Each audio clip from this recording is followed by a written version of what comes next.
Okay, as I said in an earlier video, I'm going to try to rework and restore this hammer that I found. This is decades of oxidation in Taiwan's rough climate. Much of it has reverted back to a flaky mineral iron, such as you might find in iron ore. This type of hammer is pretty common in Taiwan, and I have this one here which was 3 pounds. But it's a very soft hammer, and you can see how it's mushroomed on one side, and I've actually shortened it by grinding it, shortened it actually considerably. So I'm wondering if this hammer is maybe a similar composition. We'll find out.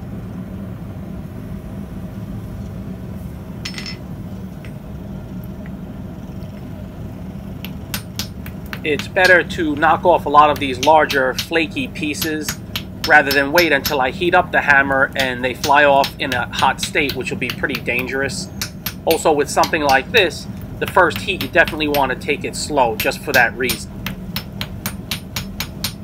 And doing this gives me a good idea of what I've got to work with. And if this hammer was 3 pounds way back when, it's probably a lot closer to 2 pounds now. So, where did I find this hammer? That's a story unto itself. It was supporting one of the legs of our water tower. That front leg right there.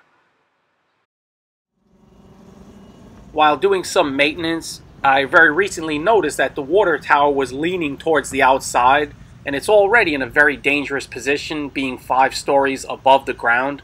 So, upon further investigation, I found that that front leg was supported by that hammer, and the hammer had deteriorated so much that it made the water tower tilt. You can't make this stuff up. This is only in Taiwan. I've got the tower mostly squared away, so now on to working that hammer. Just a quick note, I'm going to leave these thicker mats under my anvils while making this hammer. I normally would change out to these thinner, harder mats. So my anvils will shake around quite a bit, but that doesn't bother me at all.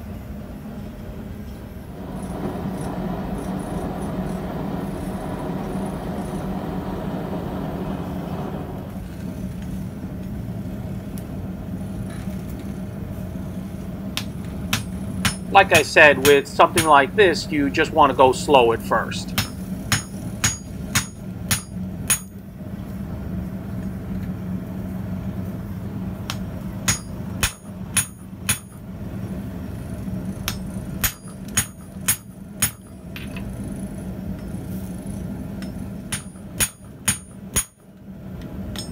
My thought is to make a straight peen hammer.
The steel of this hammer, it just feels much harder than that other hammer I showed you.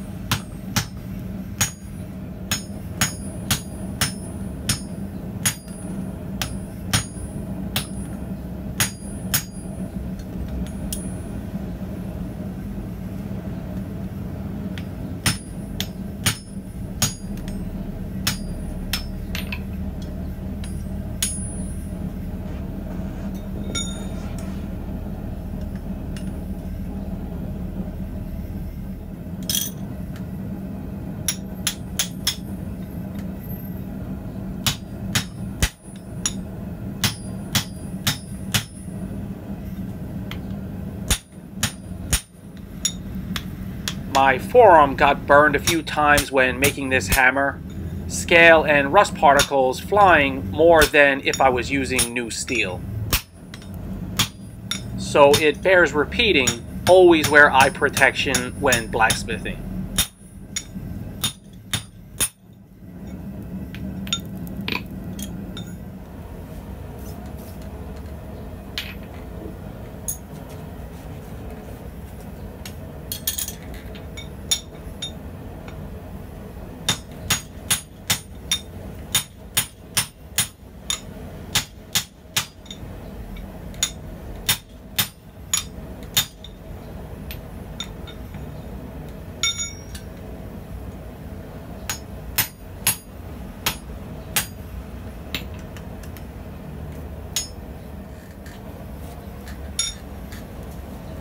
Hey, there I am. Hello everyone. Long time no see.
I've got this piece of carbide that I use to remove any heavy scale from inside the eye.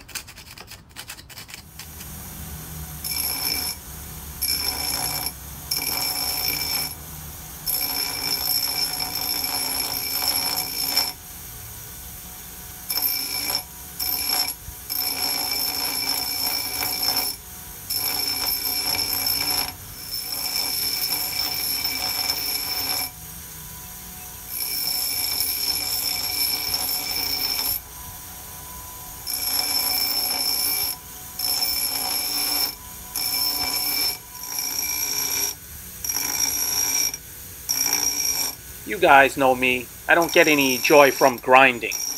I guess there's a reason why they call the usual 9 to 5 work routine the grind, because it isn't any fun.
For the most part, a dull red color is the right color, the right temperature that you want to quench at. I take a very conservative approach to heat treating this.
So there it is.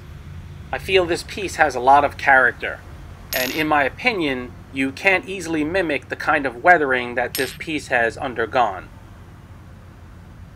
I'll fashion a nice handle for this hammer and use it in upcoming videos for sure. It's simple, but it really appeals to me. I'll treasure using this hammer. Catch you guys next time.